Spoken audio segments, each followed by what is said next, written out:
Hey everyone, it's Jake at Rogers Performance Marine, and today I want to do a quick drain plug video for you guys. In our Lund fishing boats, we have most commonly this style of a drain plug. In our Thunderjets, commonly we have these two options for drain plugs. A common question I get is which drain plug to use, how do I use it, do I need a tool?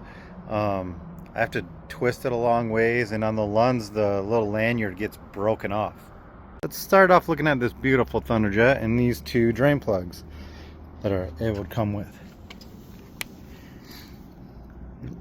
Logically, you'd think this plastic threaded plug you'd want to use. It is a great choice. And the reason it's plastic going into aluminum is because you had aluminum plug or a brass plug, it almost welds itself in when it's into the water and you can't get it back out. So it has to be a plastic plug. These ones that come from Thunderjet, they're 1 1/8 size. So I recommend a socket. If you use a wrench or a crescent wrench or something, it gets rounded off very easily, and then this doesn't work over time. And what also you can do is use this standard 7/8 drain plug to put in here, and when it's snug, you get it to snug right up, and it's a watertight fit as well.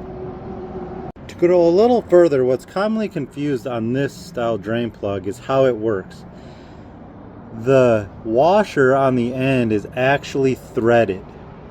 So if I squeeze the washer and thread it, it's actually pulling it in and compressing this to make it larger. So if you have one of these drain plugs that you're putting in and you're just twisting it forever, you need to actually compress it a little more so the rubber is grabbing the boat. On fishing boat, that's the most common problem.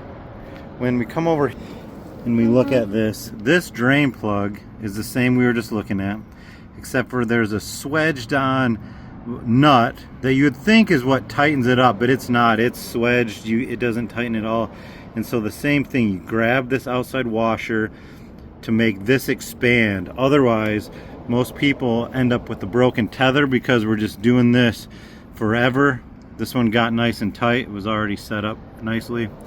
But if you're twisting it forever because the washer's not tight, this tether gets all twisted up, end up with a broken tether cord and lose your drain plug.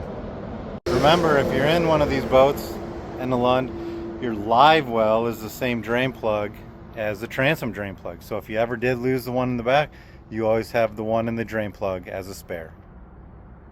Thanks for talking with me and listening to me today, guys. We'll see you on the next one.